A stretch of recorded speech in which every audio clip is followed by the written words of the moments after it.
السلام عليكم، شراكم ان شاء الله تكونوا كامل بخير وعلى خير. وهذا الفيديو لقاكم في احسن الاحوال. اللهم صل وسلم على سيدنا محمد كما صليت وسلمت على ابراهيم وعلى ال ابراهيم من العالمين انك حميد مجيد. نقولوا لك كيف راكم دايرين مع الاجواء هذه الربيعيه الشتويه، مع اللي عندهم الحساسيه دي تاع الربيع، مع عاود رجع البرد. راه الامراض طايحه، ربي يشفي كل مريض ان شاء الله. كثروا لي فيتامين كثروا الفواكه. مع انه الفواكه كاع غاليه، يعني ما نحشوش لبعضنا. كثروا لي فيتامين، العدس الاحمر، البطراف. يعني كاين البدائل. واش نقول لكم؟ تهلاو في صحتكم ولبسوا مليح وما تعريوش ولادكم، خلوا ديما لافيس. انا واحده من الناس اللي نهضر باسكو راه مليح الجو قاعد غير يتقلب. المهم، ربي يشفي كل مريض. جيتكم اليوم هنايا درت معكم نيطواياج تاع الفريجيدير اللي نديروه من سمانه لسمانه. هنايا نحي الرفوف هذو، نغسلهم، نغسل البلارات اللي يكونوا محطوطين فوقهم وكلش، نعاود نردهم.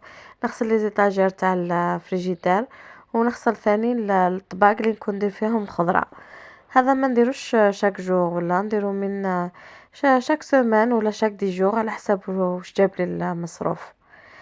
نغسلهم هكذاك غير بالصابون بليزيس والخل. ما نستعملش كاع جافيل في الفريجيدير تاعي، معني انا شريتها اوكازيون، من شريتها جديده. كما تعرفوا، الجافيل يخلي الفريجيدير صفراء، وانا هذه اللي كانت عندها من قبلي.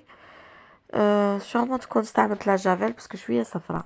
نحكو شويه بلا لافيت هكذاك، ومن بعد نعاود عليها شويه بالخل باش ما تقعدش فيه الميكروبات والريحه، ونمسحو بنشافه وخلاص. هذا ما كان، هذا واش ندير. ونفس الشيء درته الداخل، برك ما صورتش.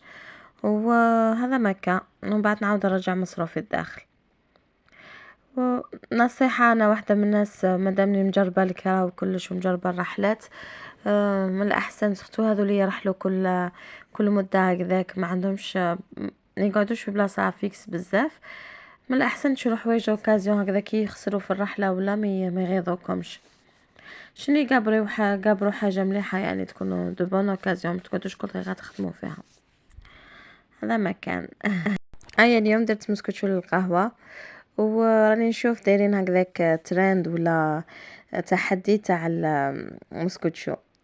انا هنايا قلت ان نطبقه معاكم. درت هنا 2 حبات بيض، حطيت عليهم كاس غير ربع تاع سكر، وحطيت عليهم كاس غير ربع تاع زيت، ومن ثم من جهه الاخرى حاطه كاس تاع حليب، حطيت عليه مغرف كبيره تاع خل، وخليته يتفاعل. وقعدت نزيد في الزيت غير بالتدريج باش تجيكم المسكوتشو مفشفشه. ديما نقولوها بلي السكر لازم يذوب مليح مع البيض، والزيت نديروه على دفعات باش ما يعاودش يخرج، ولا ما تجيكمش هكذاك شغل مزيته. هنا من بعد ما تفاعلي الحليب مع ذاك الخل، نجي هنايا نزيدو، وهذا ثاني يعتبر محسن للكيك تاعكم. نقعد نزيدو ثاني بالتدريج، ومن بعد اوميمتو على راني نزيدو في التدريج باش يزيد ذوب لي مليح السكر. من بعد نجيب 2 كيسان من هذا الكاس، نغربلهم. الكاس هذا راه يوزن 250 مليلتر، سما يهز لي 250 مليلتر.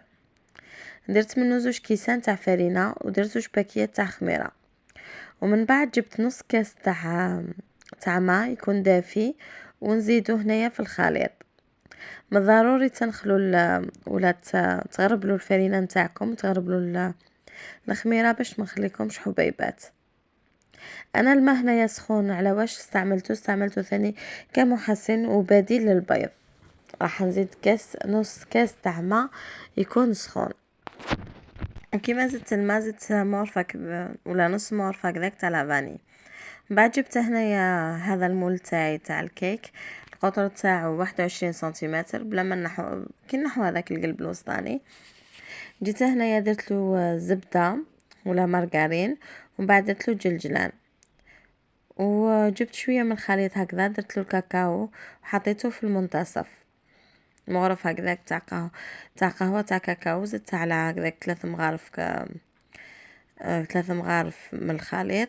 هنا شفتوا هذه المرحله الاخرى وين زدت شويه خليط، ما حقنيش نزيدها بس كان فاضت لي من بعد. انا قعدت لي هكذاك العجين وهي كملته هنايا. حاولوا شويه تهبطوها ما تفيض لكمش. انا كما راكم تشوفوا هي فاضت لي. نحي انايا لي بور هنايا بالموس، ومن بعد نعاود نقلبها في الطبسي نتاعي، نخبطها مليح باش ما تلزقليش في الحوايج. ماني دايره الزبده ودايره الجلجلانيه بصح هكذاك ونخاف. شوفوا شحال جات عاليه، جات بزاف عاليه وبزاف خفيفه وهشيشه. هذوك الاضافات اللي زدناهم تاع الماء سخون وتاع الخل يعني راح نمدوا لا ديفيرونس تاعهم، تجي فريمون اسفنجيه وتجي بزاف بنينه. انا حبيت ندير لها هنا كونفيتور باسكو تعجبني الكو تاع الكونفيتور مع المسكوتشو، زيد مع الجلجلان هكذاك تولي بريونط. وحبيت نمد لها زعما لمسه بريستيج، زدت لها الشوكولا تارتيني وحبه جوز من الفوق باش نديرها زعما على راسي. بون انا يا تزيين هنايا اخترته بسيط على واش كان عندي في الدار، وراكم تشوفوهم في اليوتيوب راهم كامل يديروهم بالورد وفشوش الورد وكلش، وكل واحد واش عنده واش يبغي يدير.